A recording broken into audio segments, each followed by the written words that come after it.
Set amid stunning landscapes, all cheered on by a passionate tifosi, the Giro d'Italia is always a highlight of the cycling season.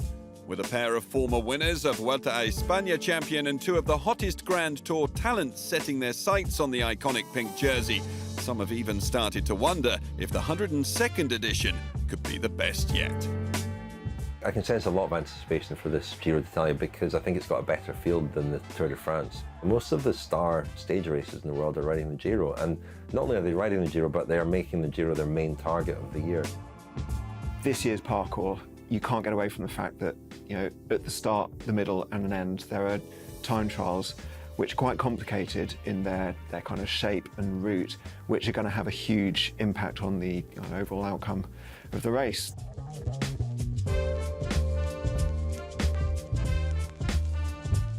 The absolute favourites, it's very hard to pick. My head says Tom Dumoulin, purely because he's such a strong time trialist. He's so much better than most of the other contenders at time trialing, and he can defend in the mountains. With those three time trials, that makes the parkour his to win on. Having this 15-kilometre time trial on the final day is a huge advantage to Tom Dumoulin and a huge problem for everybody else, because it's almost like he has a virtual lead throughout the whole race. We saw, of course, when he did win the Giro on the final day, that's exactly what happened, that he went into that final stage fourth at the time and leapfrogged from fourth to first. Dumoulin is a great climber as well, and when you drop Dumoulin, it does not mean that you've lost him for good. He may well come back. You know, he's like Lazarus, he just refuses to die.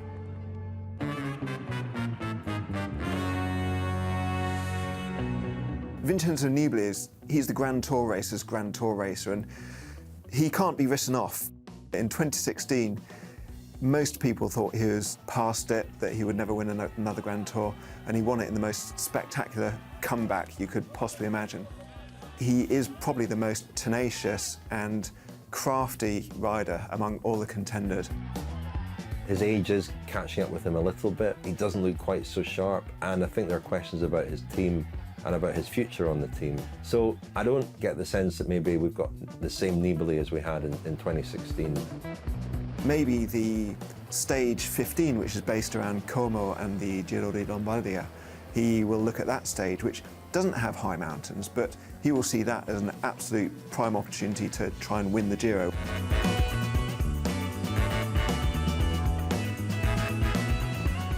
He's putting together a really incredible run of wins in week-long stage races, and he's ready now to step up and finish on the podium of a Grand Tour. He went very close at the Tour de France last year, but really he's got everything. I mean, he's got a very strong team, he's a brilliant time trialist, and he's a great climber.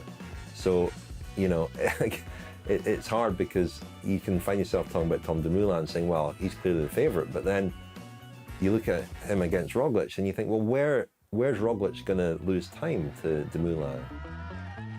He seems to have absolutely rock-solid confidence. He's got a very strong, very organised team, Jumbo-Visma, which just seems to get better and better every year.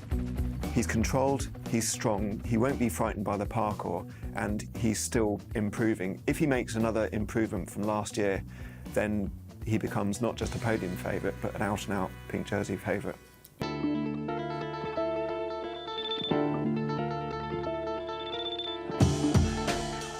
Well, Simon Yates at the 2018 Giro was phenomenal for 10 days.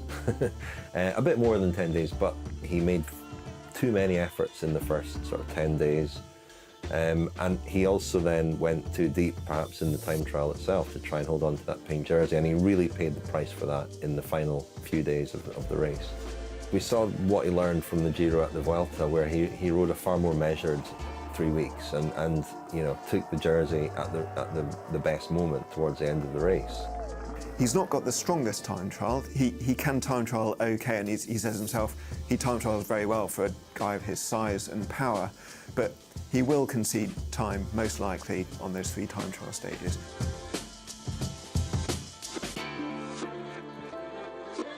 Lopez actually strung together 2 extremely strong Grand Tours last year, and again, he has a vulnerability in the time trial, but he's getting better every year. He's still quite young, and he has the climbing ability to win a Grand Tour, I'm sure. The team that he's on, Astana, are having an unbelievably good season. He's part of that, but they're a team that are on a real roll, and his performances last year at the Giro and the Vuelta, he's a podium rider in a Grand Tour, and perhaps not that far away from winning one.